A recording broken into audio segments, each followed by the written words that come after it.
Hey guys, JB here from Alpha Wolf Consulting, coming to you today with the next session in the Alpha Wolf Personal Development and Expansion series.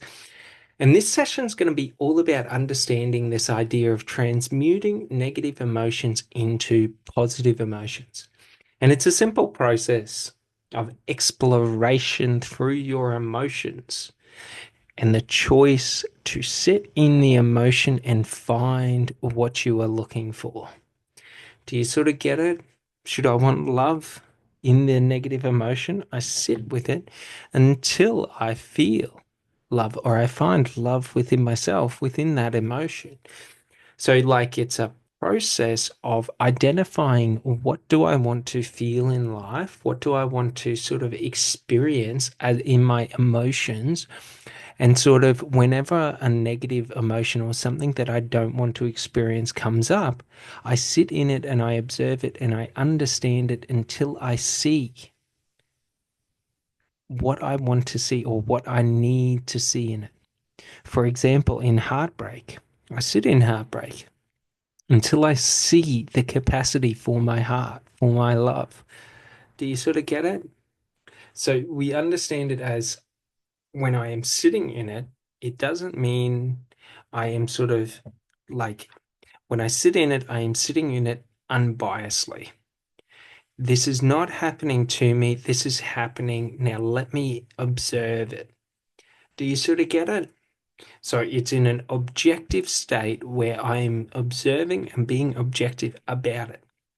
So should someone break my heart, I am objective about it and I look for the aspect of myself or for who I want to be in this life. So, like, for example, if I want to be someone who is very loving and kind in heartbreak, I sit in the heartbreak until I find the love and kindness within me for myself. Do you sort of get it? It's not external, it's internal. That's the important thing about life. Life is internal, not external. The external is a reflection of the internal states of being, i.e., if I want to fall in love with the love of my life, I must first understand the depths of my heart. For should I only understand the sort of surface level of my heart, it will never be true. It will only ever be illusions. Even if this person is the right person, it will only be illusions because I will believe that I have experienced the depths of my love, but I have barely even scratched the surface. Do you sort of get it? So we got to understand the negative emotions in life allow us to go deeper and understand and expand our understanding. That's why we feel negative. So if I want to transmute that negative into positive, I must observe the negative until I see the positive within it. That is how we transmute.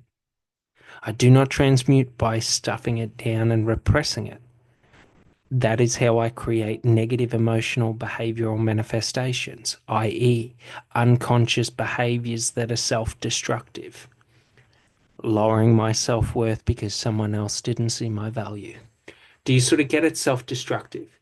Because I'm amplifying the negative and sort of locking it into my experience or my emotional state of being. So just realize this whenever you go through and feel negative emotions and things like that. Okay, so we're not talking about should I say something and then feel remorseful? No. Should I feel negative emotions like loneliness, lack, sad, sorrow, whatever it may be, loss, whatever it may be? I am sort of observing that and transmuting that. So, like, if I'm feeling that, that only exists internal to me. Now, should I be feeling remorse for my actions? That is both internal and external.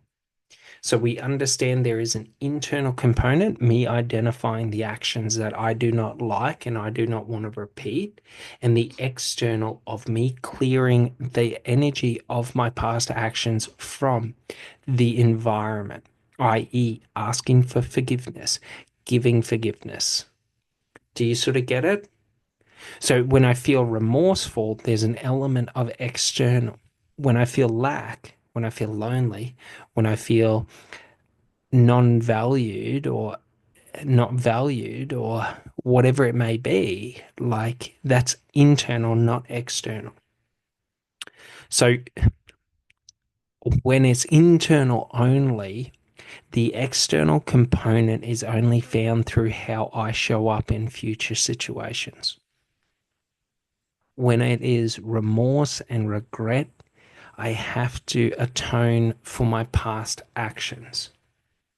If I avoid atoning for my past actions, I will only ever repeat the cycle. Should I feel lack because someone doesn't want me, there's nothing to atone for. I cannot atone for that. Do you sort of get it? Because for me to atone for that, I must go out and forcibly change someone's decision or their mind. So the only way I can alter and atone for feeling lack or feeling undervalued or whatever it may be is how I show up in future situations. So it's very important to understand this, that if I'm trying to transmute, okay, so we've identified that if I'm feeling regret and remorse, that is separate to negative emotions. Regret and remorse is negative emotions for my behavior or how I showed up. Do you sort of get it? So remorse and regret are only ever about my internal thoughts, behaviors, decisions, and actions.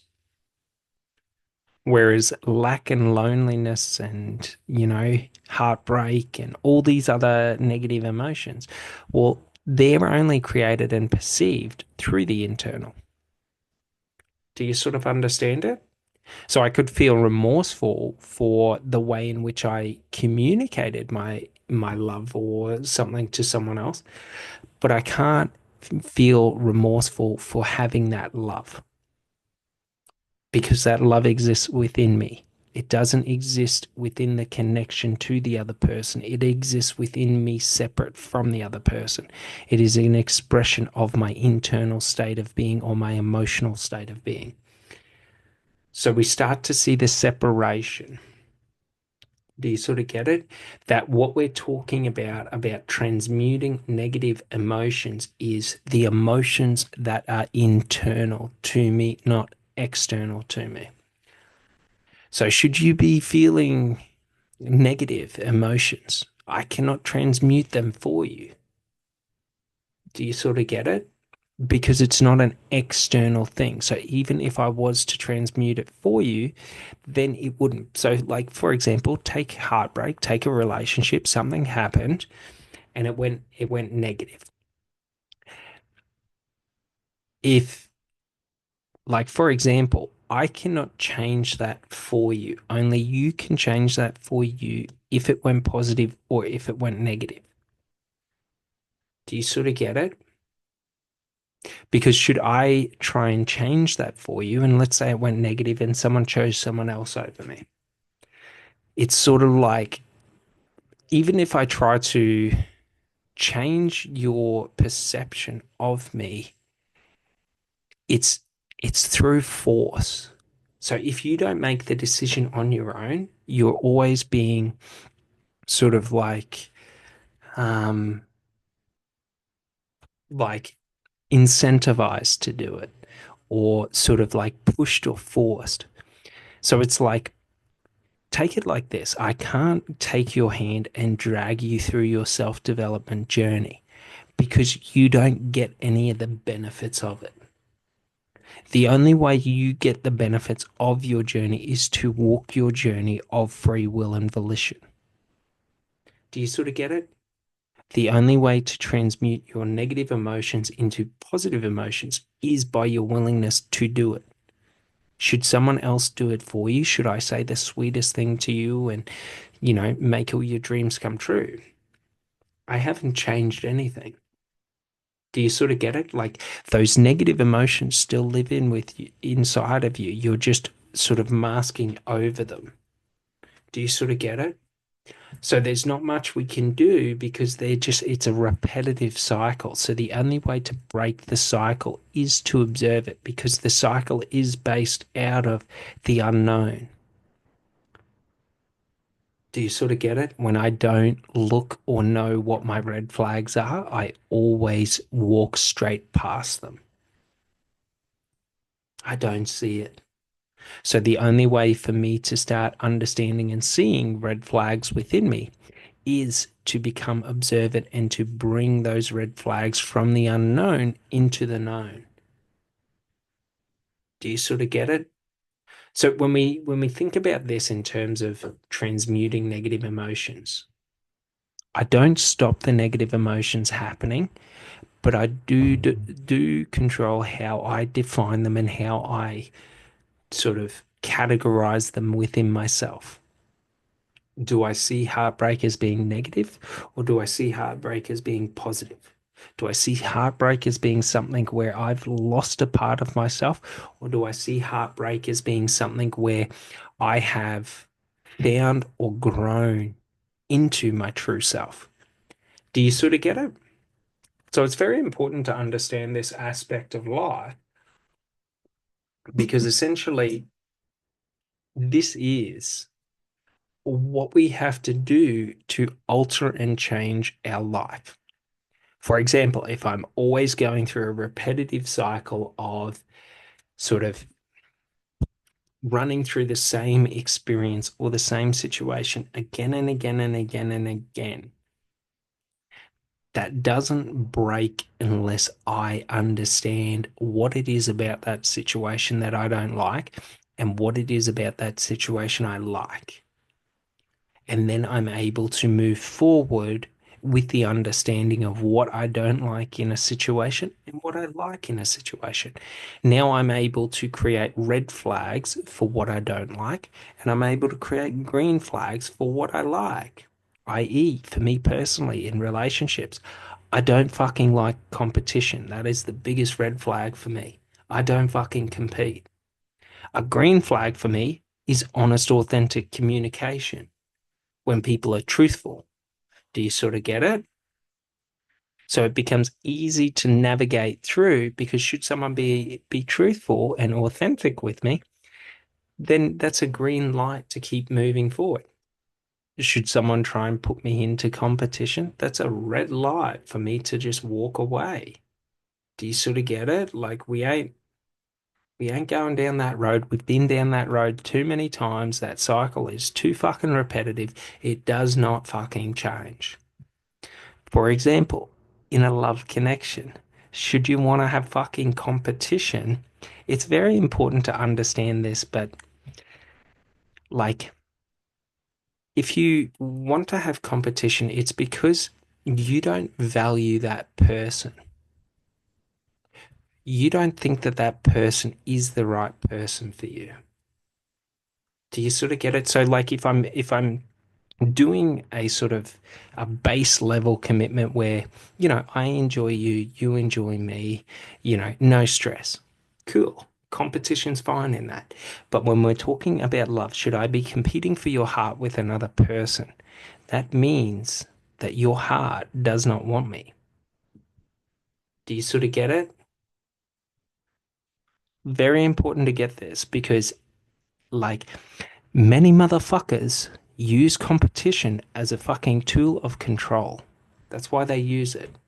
Do you sort of get it? Competition is used as a domination or control tactic to sort of make someone feel insecure or unstable so that I can then create stability and now they're bonded to me. Because outside of being bonded to me, they have uncertainty. Once they are bonded to me, they now have certainty. But the certainty is only while I allow it. Do you sort of see the domination and control? Funny thing. Very funny thing. So we start to see when I understand this, when I understand these aspects of my relationships, of what I go through in life, I am now able to create a red light because it's not the behavior of competition that I don't like. It's the unwillingness to be loyal. Do you sort of get it? If you're putting me in competition for your heart in the fucking battlefield, I cannot fucking trust you. Do you sort of get it? It's very serious. So it's like this. Let's say we were allies and a battle came and I needed to go to battle. And you and I pay you to come with me. And then you start saying, well, I don't know, other people want me to go with them and work with them. You know what I mean? If you could pay me more, well, then maybe. Do you sort of get it? But it's like this.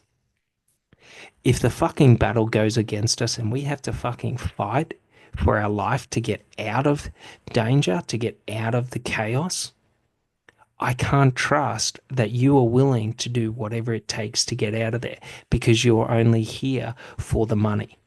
So once the difficulty gets hard, you bail. When we leave competition open in relationships, what we are doing is the exact same. When life gets tough, this shit don't matter. I got options, motherfucker. I don't like an aspect of you. I got options, motherfucker. Not very fucking accepting. Not very trustworthy or honorable. I wouldn't trust someone who does that. Well, I don't trust people who do that. It's the quickest way to break my trust is to try and use competition because now I know your commitment is a wavering commitment. It's not real.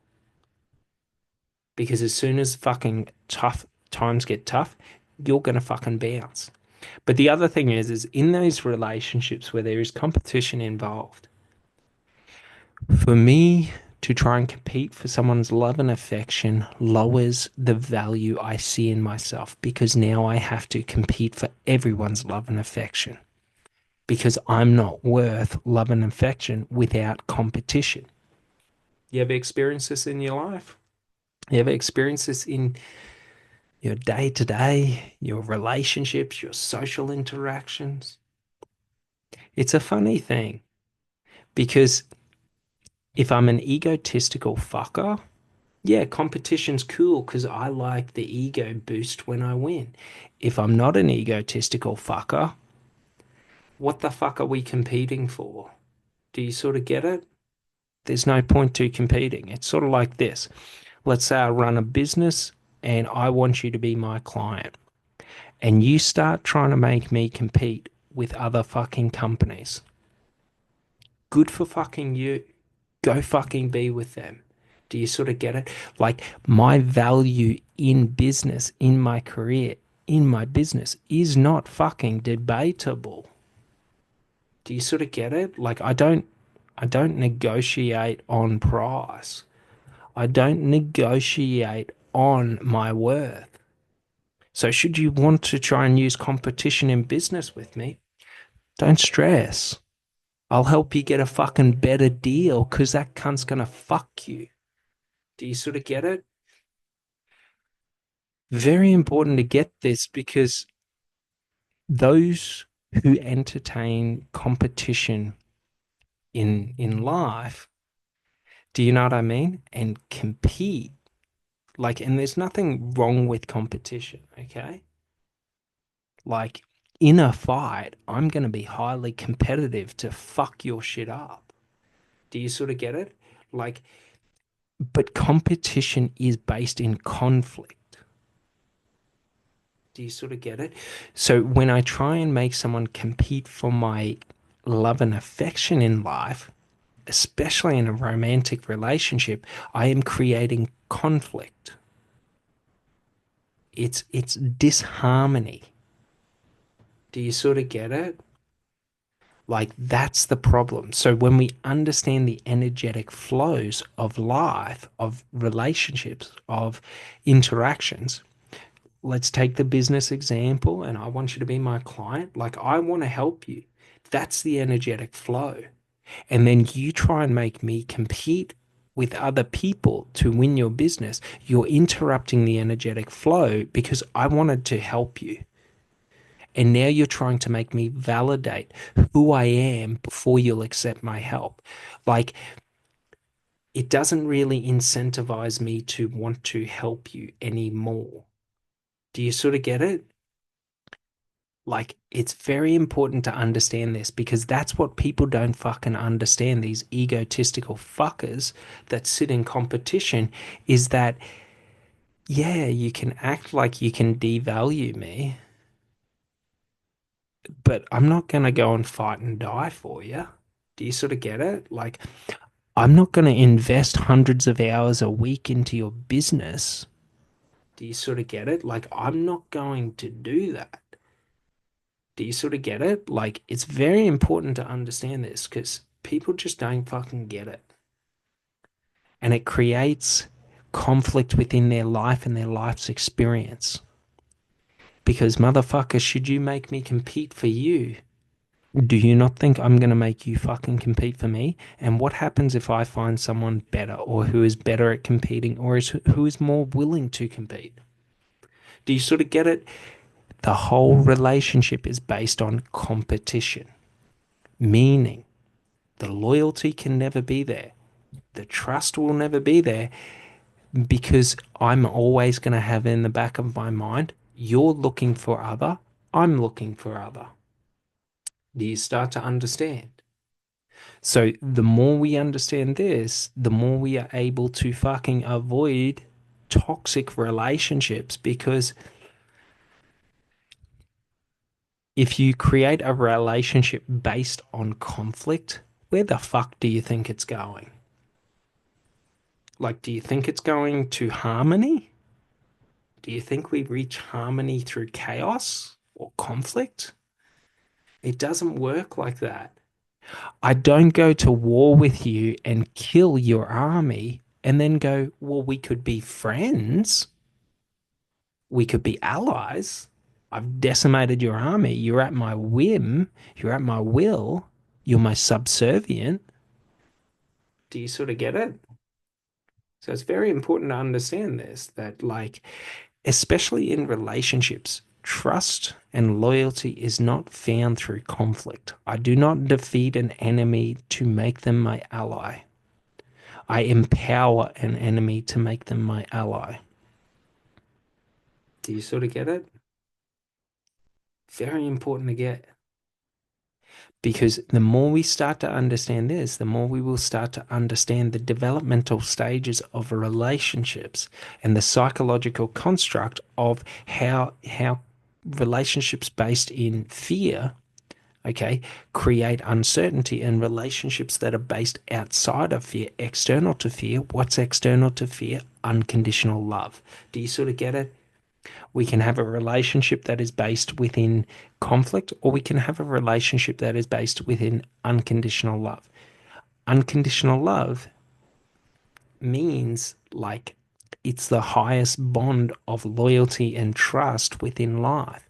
It means even if it's outnumbered odds, do you sort of get it? I'm still going to battle. We don't get that out of conflict. Because if it's outnumbered odds, why am I going to die with you?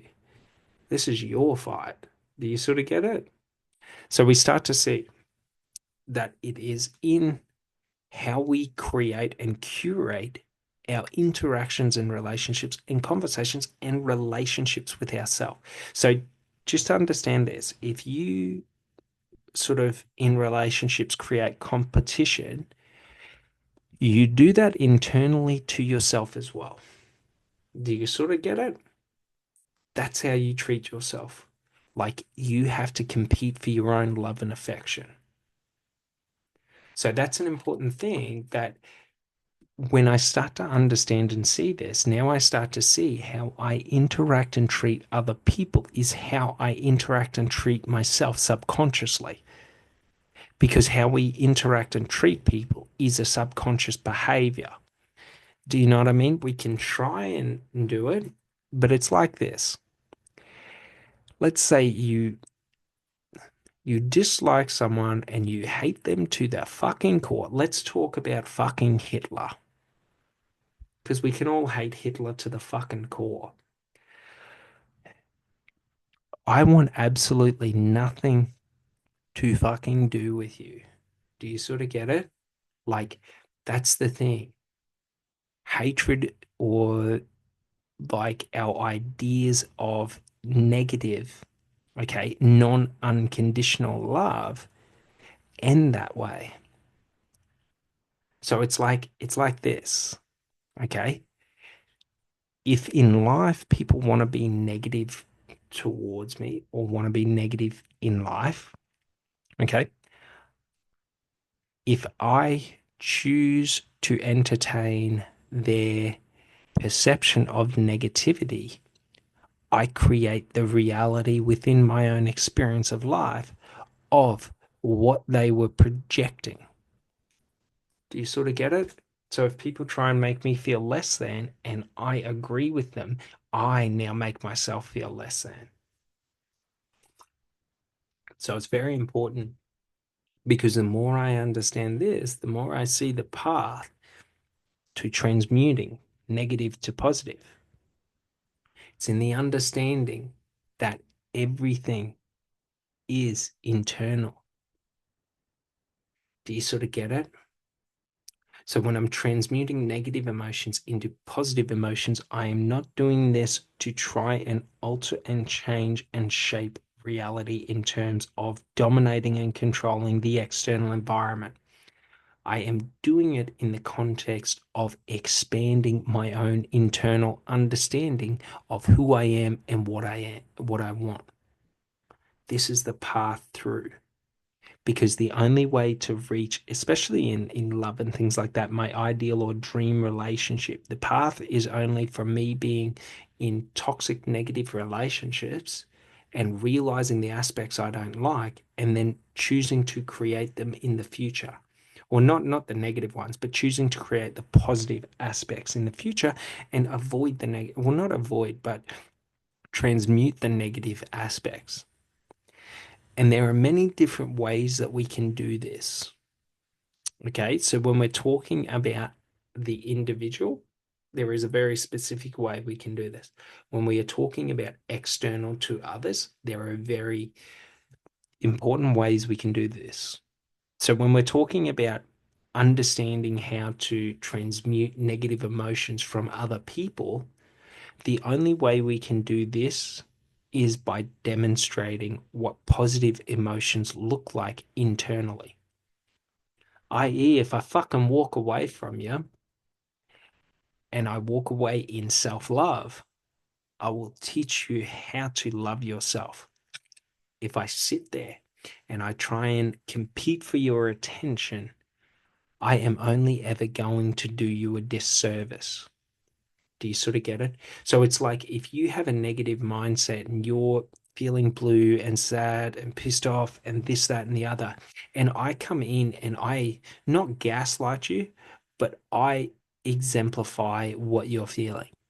That yes, you are justified to feel angry. Yes, you are justified to do this. Yes. And then I say, like, that's only going to create more toxicity within you and amplify that aspect of you. If I come in and I just say, mate, I don't have fucking time for this bullshit. If you want to do this, if you want to be a fucking sour cunt, be a sour cunt. Doesn't fucking bother me. I'm not going to be a sour cunt. Do you sort of get it?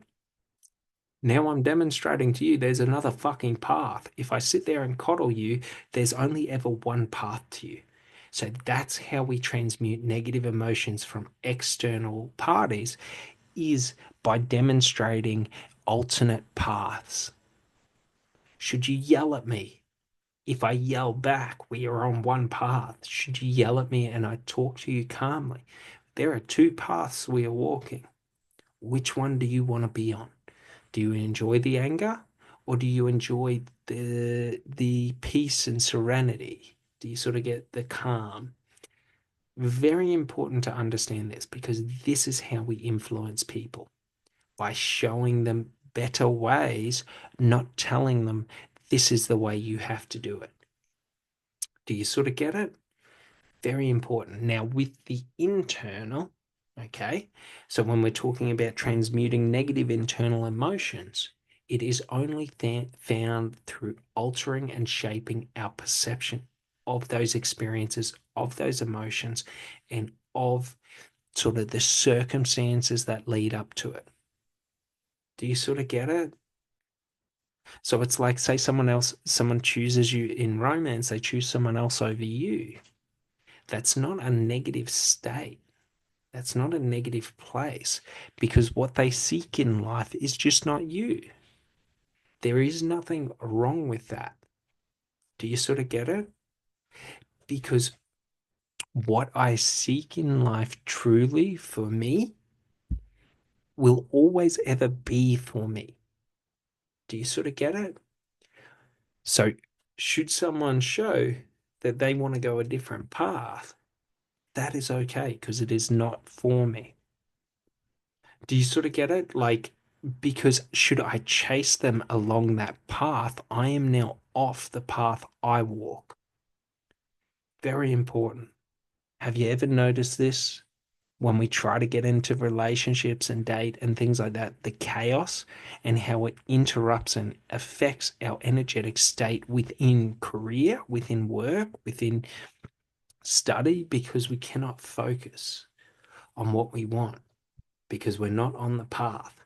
So that's the important thing. When we're transmuting negative emotions, we are just choosing to remain on the path that we want because the path I walk in life isn't full of negative emotions.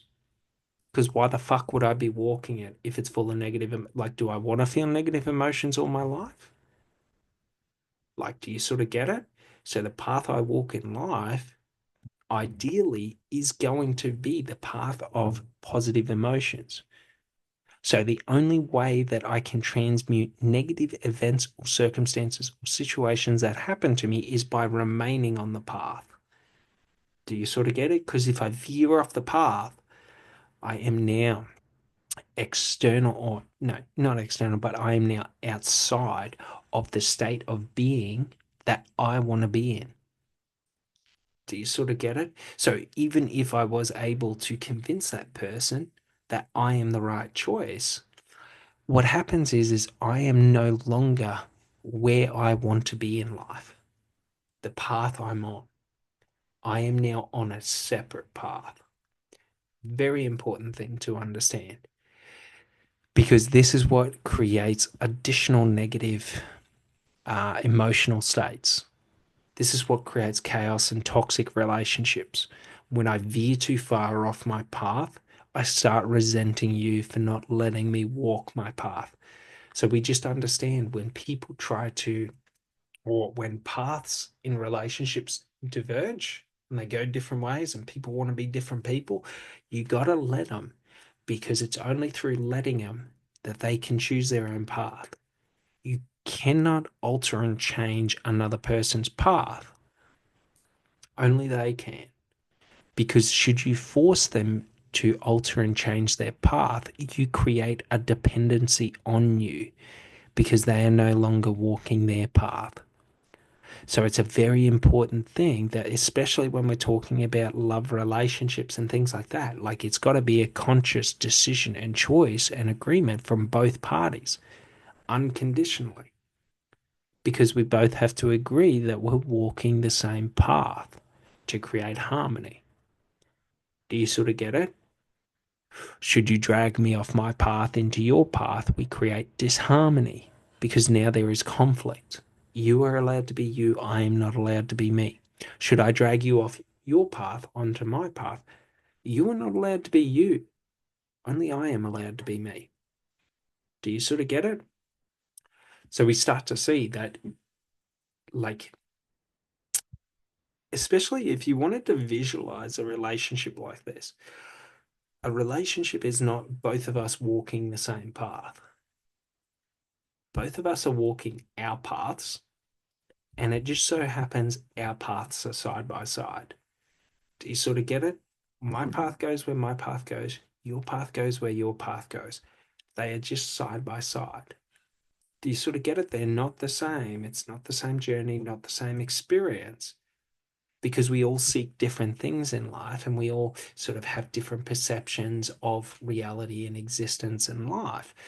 So we just understand, like if we think about it like this in a relationship, what you think, feel, and believe is very important, but you don't have to think, feel, and believe what I believe. Do you sort of get it? Because should you have to think, feel, and believe what I believe in life to be around me, to be with me, now we are creating a bubble where there is only my will because I'm dominating the situation, I'm dominating the environment, and either you comply or leave the environment. Okay, so we realize I am not dictating other people. This is how we create independent relationships when I cease to dictate to other people who they need to be and I observe and appreciate them for who they are without need to determine, justify who they should have been. So we start to see that it is very important for us to understand this because in everything in life, this is just the process. Do you sort of get it? When we're transmuting negative emotions, should someone say hurtful things to me, I do not control them. They are free to be themselves. But their words are unable to harm me because I don't agree with it. Do you sort of get it? Because should people harm me, my default response is always to invest in me. Do you sort of get it? It can never be to join in and do harm to myself because now I'm just like them. This is what creates inner conflict and turmoil within ourselves. This is how we lose ourselves by joining the bandwagon and attacking ourselves when others do. Do you sort of understand?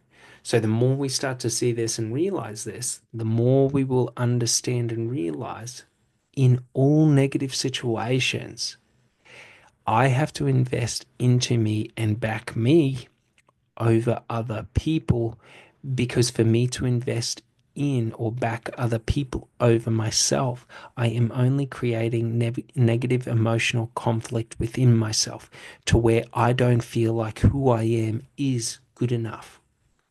Do you sort of get it?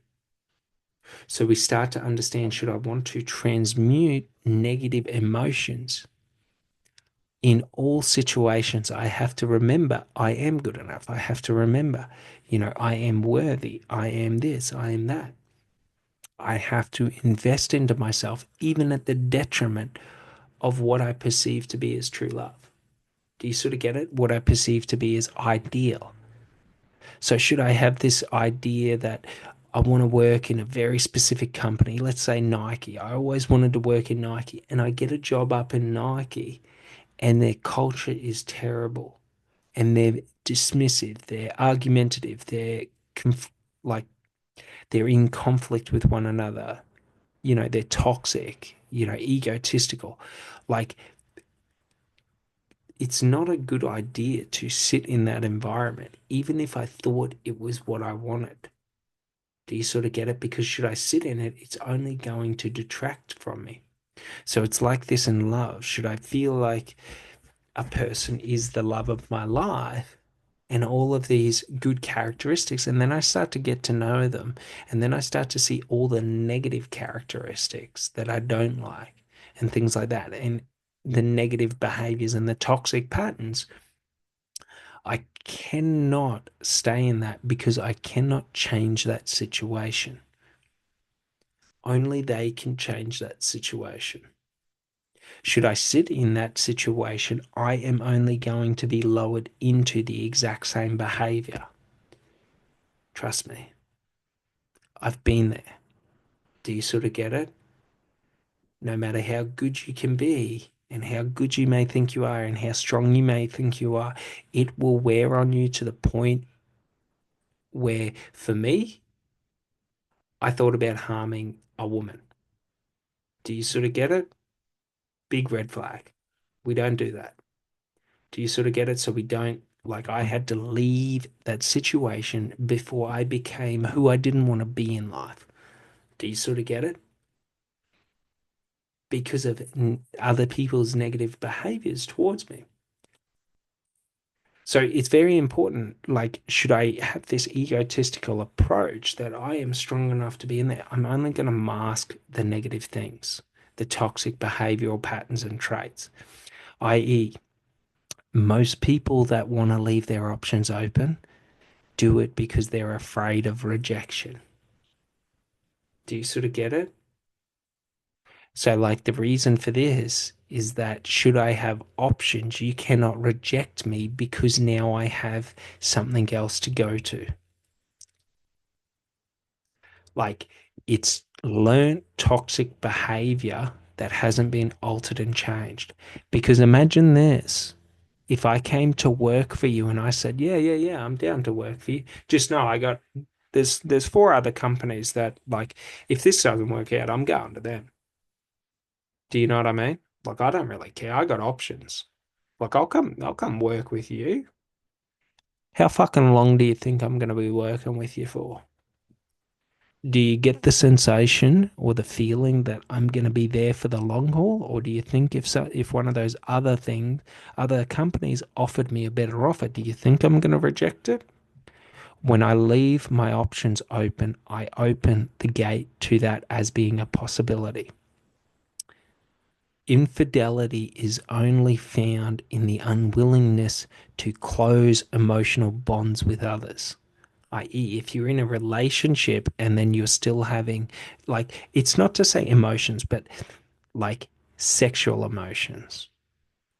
Do you know what I mean? Intimate emotions. Like, for example, if a dude and a chick are friends, right? And they keep a lot of sexual chemistry and sexual bond and intimate bonds going.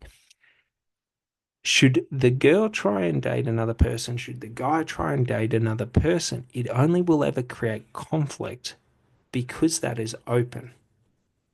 So it will create conflict for other people and it will create conflict for them, even if they say it's innocent.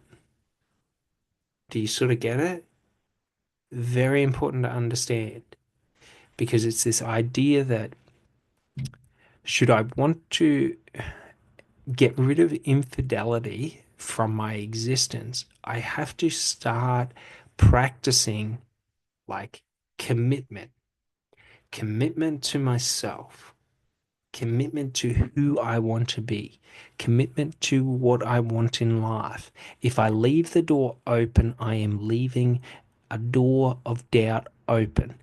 And the problem with that is doubt gets into my head.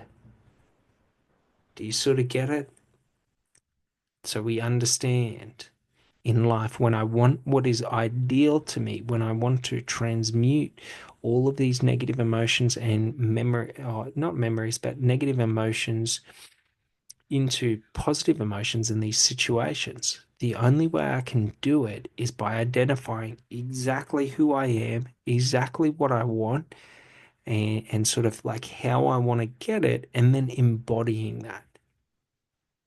Do you sort of get it? Like, for example, if I want a commitment in life, it's probably not the best way to go about it if I'm talking to 20 or 30 different girls at the same time, dating them. That would be pretty fucking stupid because all of the energetic signatures like get muddled together.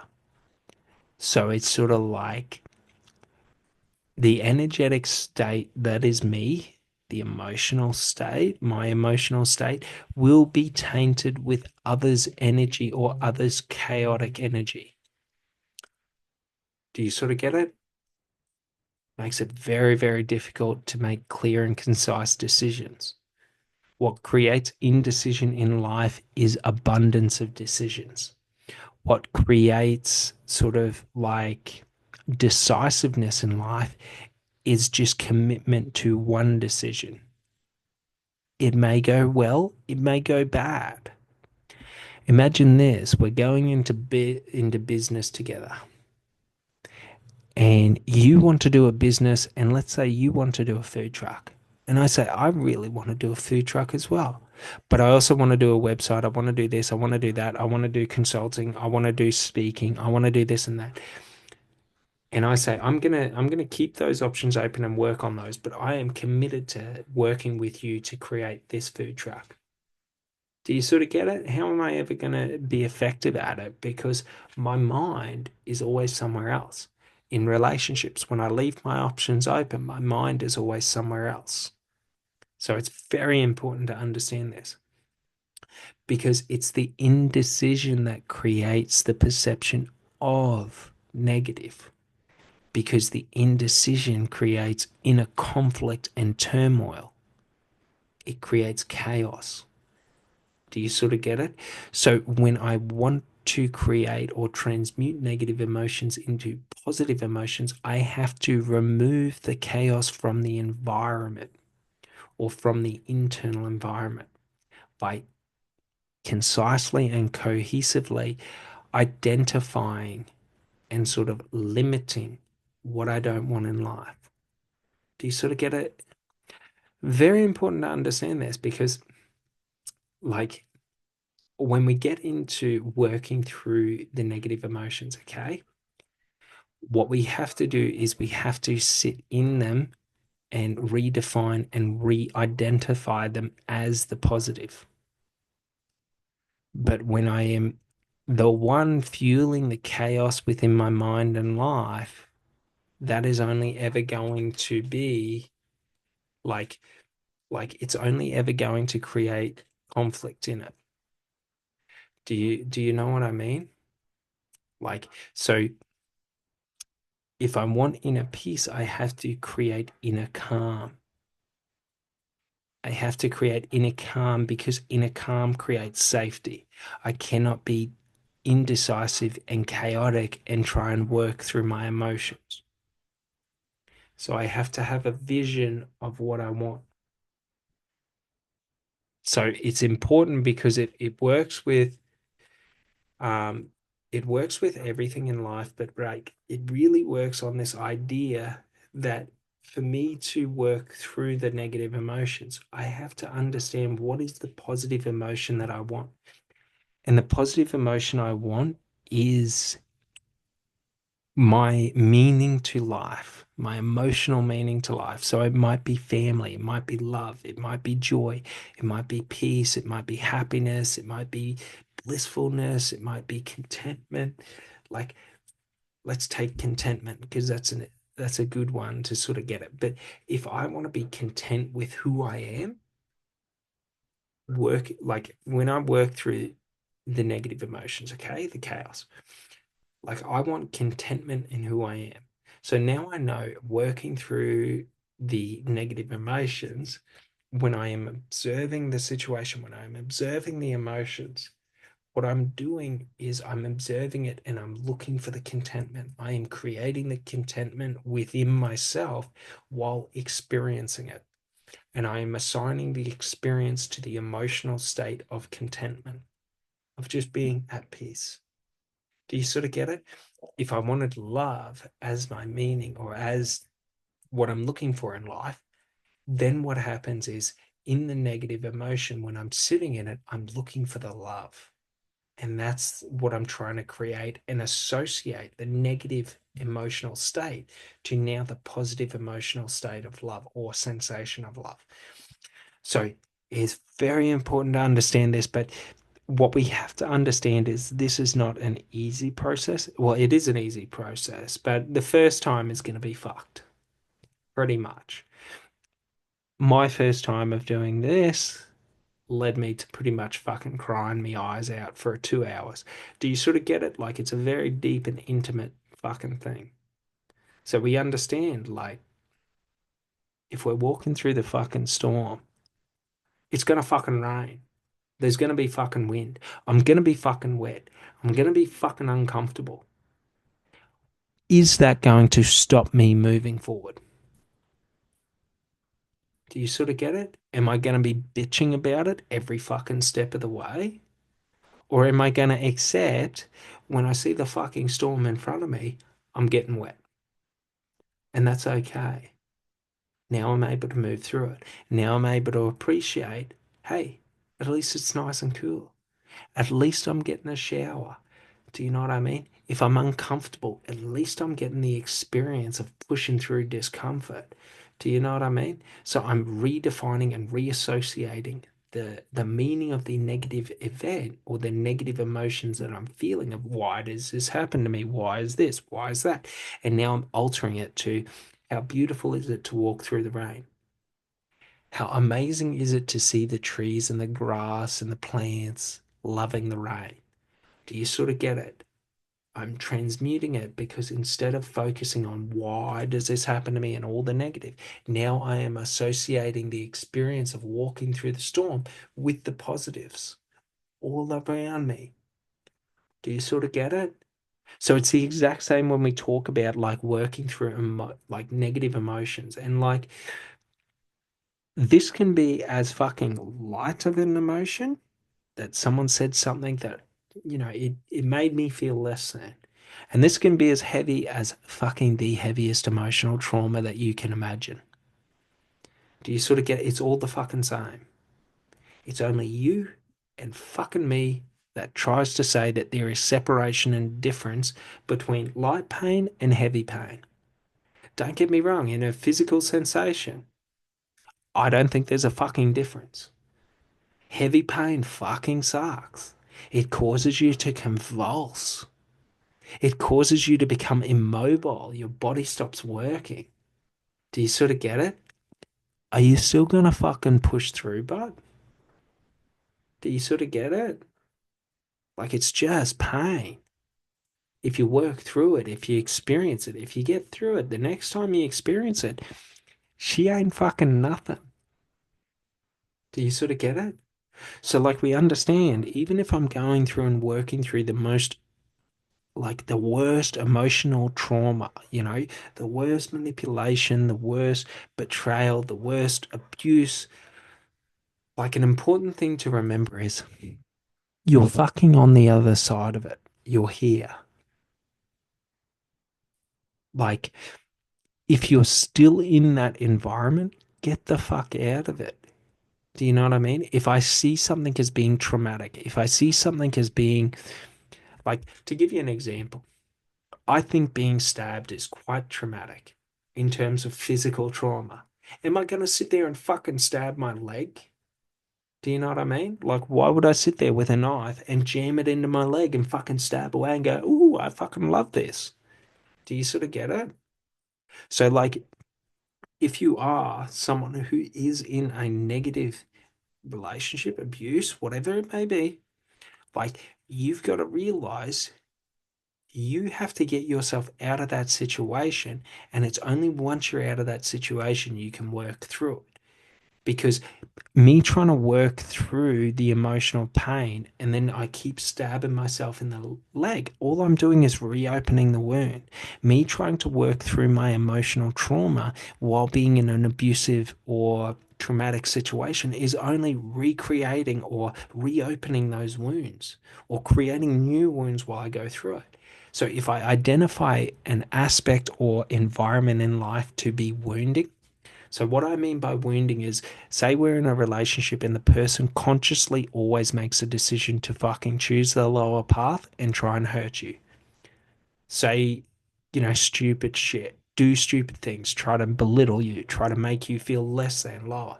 Like all you try to do to heal is in vain because all they're doing is tearing you back open. So all you're going to do is you're just going to be in this repetitive cycle where you wake up and you feel miserable, and then you work and you work and you work and you start to feel better. So you work on yourself and you start to feel better, and then boom, they come in and they tear it all apart. And the next day you wake up and you try and do the same. And the next day, and you can never get headway because you're always getting put back to zero. Do you know what I mean? This is what toxic relationships do to us. So if you identify that you're in a toxic relationship, okay, it's very important to understand when we talk about negative emotions, when we talk about that sort of stuff, we are not talking about toxic. So if I'm in a toxic relationship, and it can be a friendship, family, whatever it needs to be, like whatever it is, do you sort of get it? If I'm in a toxic one where, let's say I have a family member, for me, it was my granddad. He was really fucking good at this. He was the biggest cunt you'd ever meet. Do you know what I mean? He would treat you like shit and talk to you like shit and call you a fucking idiot. And if you didn't fucking know what to fucking do, he would fucking slap you over the back of the head, you fucking dickhead. Do you sort of get it? Like, every time I was around him, all he did, like, he wasn't a bad person. He was just a fucking idiot cunt who didn't take accountability or fucking responsibility for his fucking behaviors and actions. Do you sort of get it? But every time I was around him, like, all it does is just opens up those insecure wounds. Do you know what I mean? That you're not good enough, that you're not this, that you're not that, that you have to be on eggshells appeasing everyone around you. Do you know what I mean? I had very, very good exposure to narcissists growing up. So I got a good dose of fucking walking on eggshells. That's why I don't mind kicking indoors. Do you sort of get it? I get sick of walking on eggshells. Make me walk on eggshells, watch me kick in a fucking door. Do you know what I mean? Like, I don't mind breaking shit. Like, do you sort of get it? Because I fucking lived for a fucking long time of my life fucking walking on eggshells for other people. So when other people try to make me walk on eggshells, I just kick in a fucking door and go through it. Do you sort of get it? Who knows? It could be the fucking neighbor's door. I'll go hang out with the neighbor for a fucking bit. Who fucking knows? Who fucking cares? I ain't walking on fucking eggshells for no cut. Do you sort of get it? Very important to understand this. Walking on eggshells is a fucking negative emotion. An emotion of insecurity. Should I not appease this person? Should I not do this or that? I am only creating, further negativity within me. I'm only going to have bad things. So, for example, with my granddad, it was very important to be quick. That was number one. But it was very important to not challenge him, because if he said something, it was truth. If you said something to add to that, you're a fucking idiot and you don't know what the fuck you're talking about, you fucking idiot. Like, do you sort of get it? Like, that's the thing. That's the problem when we are in developmental years, like, it's with everyone, but like, everyone goes through this. It's in developmental years, it's in life. Usually, as we evolve and sort of grow as people, we sort of understand, not giving a fuck about what other people think and all of that. Like, mate, if I had a conversation with my granddad today and he tried any of that shit, I would bury him in the fucking best logical argument and fucking destroy him. Do you sort of get it? He taught me how to fucking be very, very serious about what you say. Because should you say something half-cuffed in his presence, he would fucking berate you for it. If you said something and didn't know the fucking answer, he would berate you for it. Do you sort of get it? So for me in life, I don't give a fuck if I'm right or wrong. If I say something, it's the fucking truth from me. I don't care what other fucking people believe and think, because I fucking spent too many fucking years doing that. Do you sort of get it? These are the negative fucking emotions that we have to work through. All of those situations that made us feel less than, feel lack. Do you understand? So the more we start to work through them and the more we start to see it, like, for example, my granddad thought I was a fucking idiot. I don't think I'm a fucking idiot. Do you sort of get it? For many years I did, but I don't anymore. Do you sort of get it? Like, we transmute it. So we have to understand when, because this is the important thing about it is there is malicious intent and there is non-malicious intent. My granddad wasn't a malicious person. He just didn't really value other people. because he had a belief that he didn't have to because he was King Dick shit and his fucking name was Dick. Do you sort of get it? So that's the important thing is that it's not that people are fucking maliciously out trying to do it. Now, there are malicious people who try and do it. I've met a lot of them that try and fuck with your head, that try and make you insecure, that try and like destroy you. Not because you've done anything to them, just because they want to, they're miserable and they want to see other people miserable. And then there are other people who just haven't expanded their understanding of self to understand their emotions. Do you know what I mean? I used to be emotionally unintelligent. I had the emotional intelligence or capacity of emotions of a fucking spoon. Do you sort of get it? You could cry in front of me and I felt nothing. Because for me, the only emotions were anger, happiness, and excitement. That was it. Things made me either angry, happy, or excited. I didn't fucking believe in sad. I didn't do this. I didn't do that. And it led to me having a very, very chaotic time because when we don't have emotional intelligence, we don't consider how we emotionally affect other people. When we have emotional intelligence, we understand how we emotionally affect other people. So, through developing emotional intelligence, we learn about our own emotions because we look and understand how did those things happen. For example, like I accept people for who they are because my fucking granddad didn't. Do you sort of get it? Like he fucking didn't. You were either who he wanted you to be or you were a fucking idiot. Do you sort of get it? Not to say he was a bad person. I thought he was funny as fuck. Do you know what I mean? Because I think it's funny, conflict. Conflict makes me laugh because it's sort of like, it's so irrelevantly stupid. But a lot of other family members and his friends didn't really fucking like him. He had a view of himself, and it was so far from how other people saw him. He thought he was King Dick, King Dick in the shit. Other people thought he was just a fucking dick. Do you sort of get it? And that was the thing. He was an egotistical narcissist. He could not see what other people or how other people saw him because all he cared about was how he saw himself. Like, do you understand? So, like, for example, for me personally, that gave me a very, very a good look into understanding others' perceptions of others because I would see him talk and how he was sort of projecting himself into the environment. And then I would see how other people were receiving it. And they had the look of, what the fuck is this fucking idiot fucking talking about? A fucking again, just fucking talking shit. Do you sort of get it? That was exactly the emotional expression they were showing.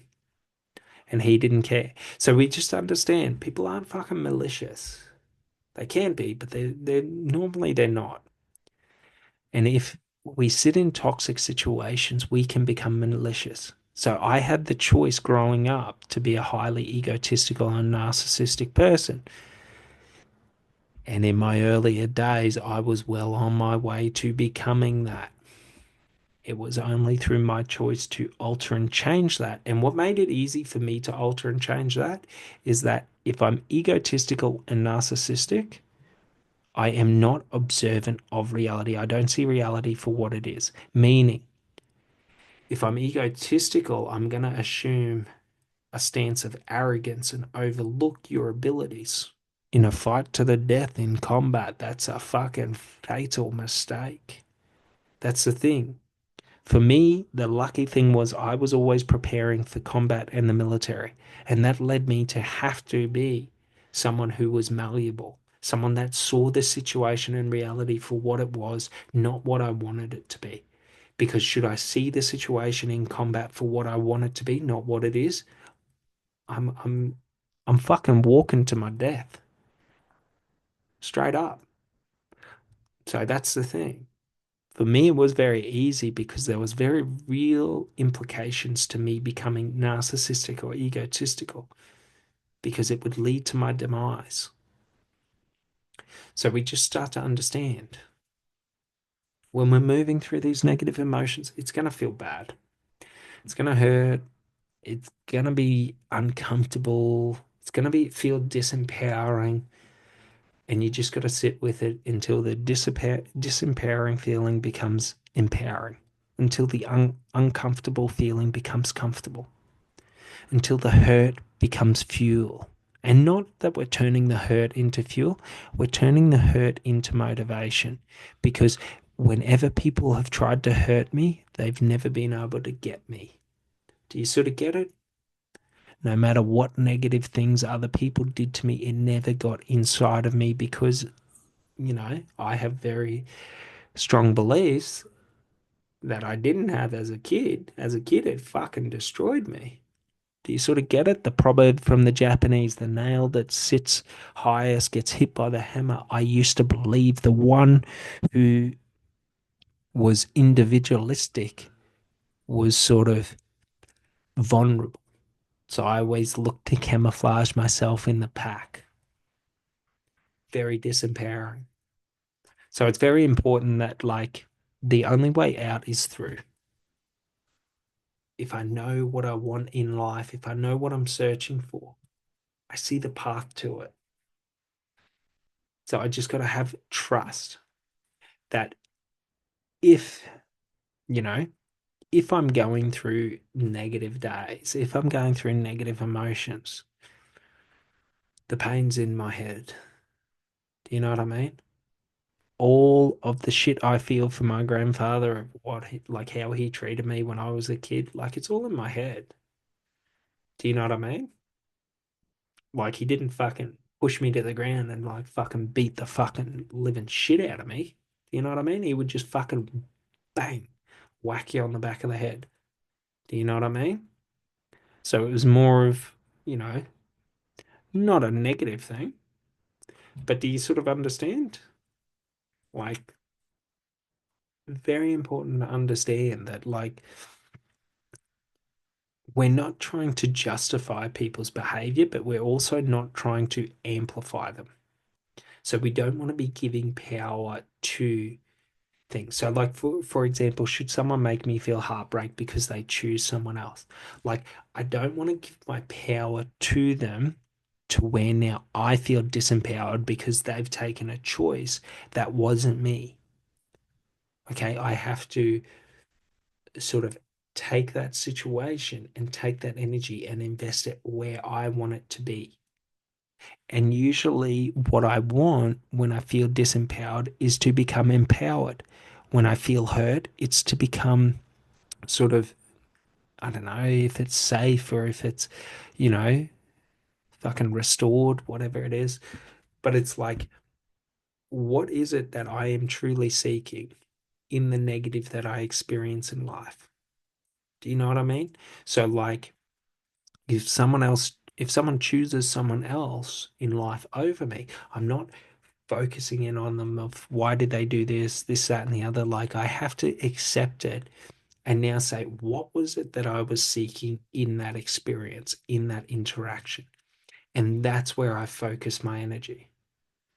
Do you know what I mean? So if I was looking for connection, love, bond, whatever it is in a relationship or in a person, it's that's what I focus all my energy on. Not on the actions of that person, not on the behaviors, but on what I'm looking for. And I don't become leveraged to the person. Do you sort of get it? Because my fucking life experience, they don't fucking come back. Do you sort of get it? Want and wish all you fucking want. I've spent fucking countless years doing that. It doesn't happen. So it's sort of like, what do I want in life outside of like being leveraged to a specific person? So it's not to say that, like, for example, if you're in love, that there's anything wrong with that. If you got someone that you want to be a life partner with, but it's to say that if I'm searching for a life partner and everyone I meet always puts me into competition. Evidently, I haven't found the right person. So I can over leverage myself and say, I already have found the right person. And now I have to sort of disempower myself or lower myself to be around them. Or I can accept that what I'm looking for are these qualities and characteristics to be treated this way. And now I'm looking for it and investing into it rather than investing into the person who chose to walk a different path. Do you sort of get it? All right. Well, I hope you guys enjoyed this one, and I'll see you on the next one. Thanks so much. Bye.